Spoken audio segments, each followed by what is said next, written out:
Alright kids, today we got a 98 Z3. Nothing really special about it. It's a little base model, slow as shit, but point of this video is we're messing with the driver's side door. The issue or the complaint is that it goes down very slow. So I've already added a little bit of grease into one of the tracks. I'm just using axle grease. I also added a little bit to the gear, and it goes down really slow, if at all. Basically, it's binding up. Now, I've did a little bit of research, read some stuff. Everybody said, grease the tracks, grease the tracks. I think greasing the tracks was the original problem. What happens, though, is the motor in here is actually reasonably good, apparently, because it overcomes that by, and here's the real issue. It's going to be a little hard to see in there. Let's see if this thing will light it up. There she is. Alright. That screw is on a stud in there, and I've not taken this apart, but I do know. See how it moved? It's not supposed to move. So, there's one screw there, and from what I can tell, there's also a second one down in there, which this is not picking up very well, but it is there. I believe there should probably be a third one. I'm not seeing any third one. Usually there's at least 3 screws holding on any window motor, and that could be the failing right there. As if there had been a third one, maybe it would have held a little bit stronger. So my goal here is to either tighten that, remove that. I might need to tack weld those into place so that the studs don't move around. I don't know, I'll figure something out. But that's the basic reason why your window binds up.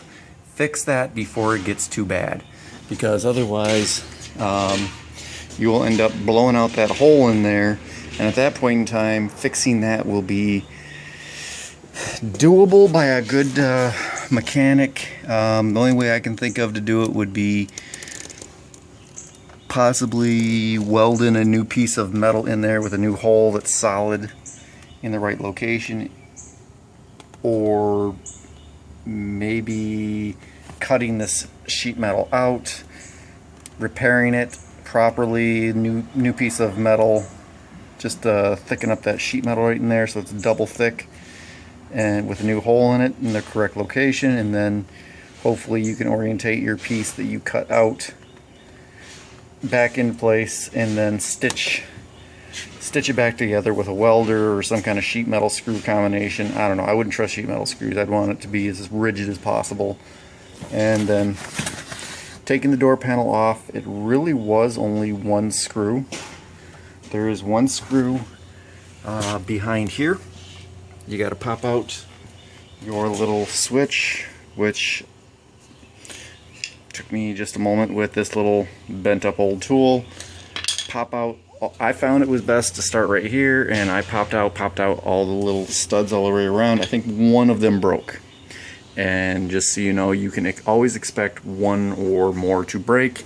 Try and have extra ones on hand. This car is going to be sitting down for a couple, at least a week or two, while we sort out catalytic converter and some other issues with it. But beyond that, the other thing you're going to want to remove is this. It slides forward. So when it goes in, and then locks in place, and then when it goes in, it locks in. So pop that bad boy out, pop out your one screw, work it all the way, and then I'm leaving this just hanging from the bottom, and then I'll probably use some form of glue to reattach it. Don't slash it with a knife. Those people who do that are dumb assholes. I hate that. For this kind of thing, if it's just clear plastic, feel free to slit it, peel it back, do what you need to do, and then re-tape it back up. It's just a windshield moisture barrier. Not really something to be overly concerned about. Other issues with this car is a catalytic converter.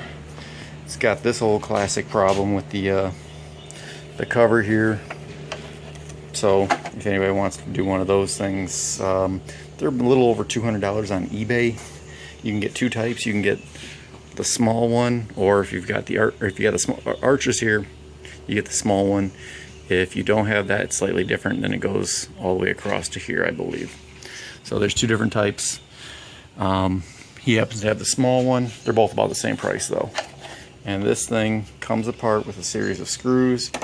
My current plan is to try and glue this thing back up, reinforce it some way, maybe a metal plate in here, cut out to the right shape, and then some screws, glue it in place, screw it in place, and that way this gives us some more rigidity. I don't know if that'll work. Second issue is this piece, which is always the worst one, and I'm going to make an attempt at reupholstering it. You know, basically take some sheet metal, work it, put a lip on it, and then a little bit of padding, a little bit of a gray, preferably charcoal upholstery if I can find it, and that should resolve that. Passenger side window works perfect. Other issues with the car are, you know, all the badging is shot, and it's, well, the 1.8 or 1.9 or whatever the hell it is, so it's slow as fuck. It's running one check engine light for a 420, so if you ever get a 420 check engine light, don't even waste your time with oxygen sensors or any other bullshit. The problem is you need a new catalytic converter. I've seen 100 of these things over the years. Well, you know, not 100, but probably about 20, 30 of them, and every single one of them 100% of the time has been, you need a new catalytic converter. So a PO420 and a PO430. Just know you're getting a new catalytic converter. Do not buy the cheap universal ones. They frequently only last about a year or so. So hope this helps anybody, somebody, nobody, whatever. Otherwise, for $2,200, not a bad little freaking car. Hell, it's got lower miles than mine, and it's 172,000 on it. Hey, even all the pixels things work. Peace out, bitches.